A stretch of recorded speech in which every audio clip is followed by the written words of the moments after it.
This is Jilliana Ranicar-Breese, and I'm in Kastellorizo, which I can never pronounce properly. Do please correct me. Kastellorizo. Okay, and your name? My name is Pantazis Houlis. Yes.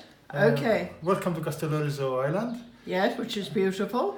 I'm Yes. going to showcase some of my inventions because Yes. I like to create puzzles. Yes. New idea type of puzzles. Yes.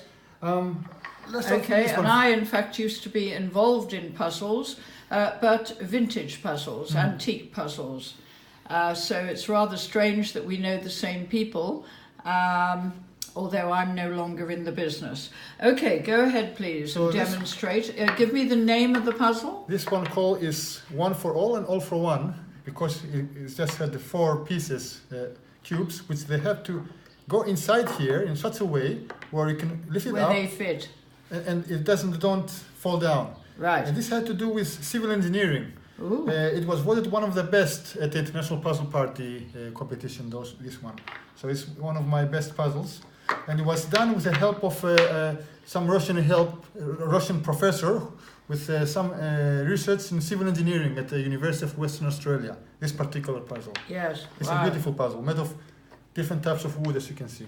Okay. Now I'm going to the next one. Yes.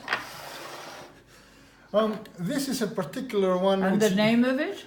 This is called Rose Yes. of Hearts. Rose of Hearts. Or Hearts of Roses. You'll see what I mean. Okay, yes. The mechanism is done by Rubik himself Yes. a long time ago. However, I did some sort of illusion here, Yes. which is not apparent at the moment. So it has a rose here, some nice leaves here, and it has hearts of 2 colors. Each heart has 2 different types of color. Yes.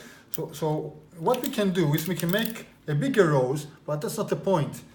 The point is to throw it around and make all the hearts to become of one type of color. But what happened to the rose? It also became a heart. So this is So there's a bit of magic in that one. exactly. An overlap with conjuring. You can say that exactly. Yeah. Now this one, we live in a 3-dimensional world. So a point is 0 dimensions, a line is 1 dimension, a square which is 2 lines connected is 2 dimensions, a cube which is 2 squares connected is 3 dimensions, but then we have 2 cubes connected, and then we have a hypercube. Now, What's the name of this puzzle? it's Abyss. The name of it is Abyss. Abyss. Abyss. The Abyss of this. The name of the How do puzzle. you spell that? ABYSS. Okay. The Abyss. Yes. Now, what happens is that we can have in the middle a yellow cube, or on the outside a black cube, or in the middle black cube, and on the outside a yellow cube. Which one do you want to have in the middle? Oh, yellow. Yellow one. Okay, so we're going to move the yellow inside. Okay, I'm just going to do some sort of movement here. It won't take long. Don't worry. Bit like shuffling cards. Yes, it's using telescopic edges, which make things interesting. And now it's almost done, but I need to minimize some of the rods. Presumably these puzzles come with instructions.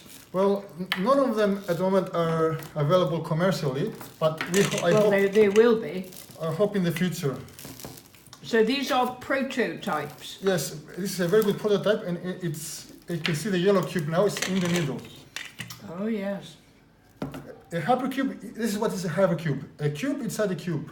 They're connected Okay. with the edges. So I'll take this one away now. Okay, very good. And Now this one I have a patent on this what's one. the name? Well, the original name was the Cubedron, and then Eugenov Tumbler, he changed the name. It has different names. It's a sphere with a cube inside, and you can see the pyramids when they move around. They change position and orientation. It's the Egyptian puzzle It then. has around 737,280 combinations. It doesn't look like it, but it does. Mamma mia. And this one, we use it.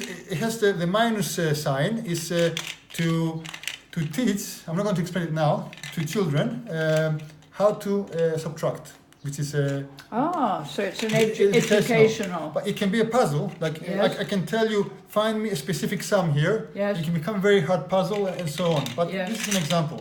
Yes. So the next one, we're in Kastellorizo. So yes. in Wait a minute, let me hone in. Yep. Okay. You can see the houses look like. Absolutely. It's So- Venetian architecture, very beautiful. I need to This do is nautical, to have the sign here. I did this in 2013, 5 years ago. right? Almost, I think exactly 5 years ago I did this one. Yes, yes. And it was at the Edward Horton Exchange at the IPP, this particular Yes, puzzle. I must add that Edward Horton used to be my client, and that's in fact the connection, because Edward Horton was the greatest puzzle collector, would you say? He must have been the biggest one, yes. Yeah, the yes, big yes. what in the world? Probably. Yes. Yeah, I think so. Anyway, so the goal for this puzzle uses some same mechanism like the other one, but this is not a folding puzzle anymore. This is a secret box puzzle. So it has to be opened to free this cube without using any force to allow everyone to see what's the secret inside this. I'm sorry, but I'm not going to solve it now because it's a quality puzzle and it's not easy to solve it, I can tell you. And how long would that take to solve? I don't know, it depends. Some people have never solved it, but some people can solve it in seconds. Yeah. If they know the... And finally, I'm going to show you something really, really strange. Well, it's not really a Rubik's What's Cube. the name of it? Well, this one is called the Cyclops Wall. The Cyclopean walls. Because here in Kastellorizo there are many archaeological places. One of them, we have some Cyclopean walls on the mountain. And you can see this one has a mechanism which is a little bit different and it moves in a magical way. Oh, yes. The goal is to make everything same color here. I can tell you it has many combinations. How many? I think it must be either 128 or somewhere around that. And these are all your inventions? Yes, these are all mine. Yes. So you're a pioneer. Well, I like to make puzzles which have some sort of wow effect. Yeah. Now, how are those moving? They're using fishing lines, but this time we have cubes with fishing lines, not plates like we had before. So it's a bit different. I would say very different. Right. And tell me about IPP. The International Puzzle Party is the biggest, let's say, event that connects people which are All over the collectors, designers, all over the world. Unfortunately, the past years I haven't been able to go as often as I wanted, but I hope in the near future it And will was it change. started by Edward? He started in Los Angeles, I think, or, Yes. or in San Francisco. Jerry started it. He's the founder. Jerry was the founder, yes. Yes. And of course, Edward Horton was one of the first members Yes, of that. yes, and There's no that question was, about it. I was involved in the 1980s. Yeah. Okay, although I never went to a puzzle party. I joined for a couple of decades, but 2007 when I was in Australia. Yes. So, yes. Okay, well, thank you very much, and we'll continue in part 2 when I will interview you. Thank you very much. You're welcome.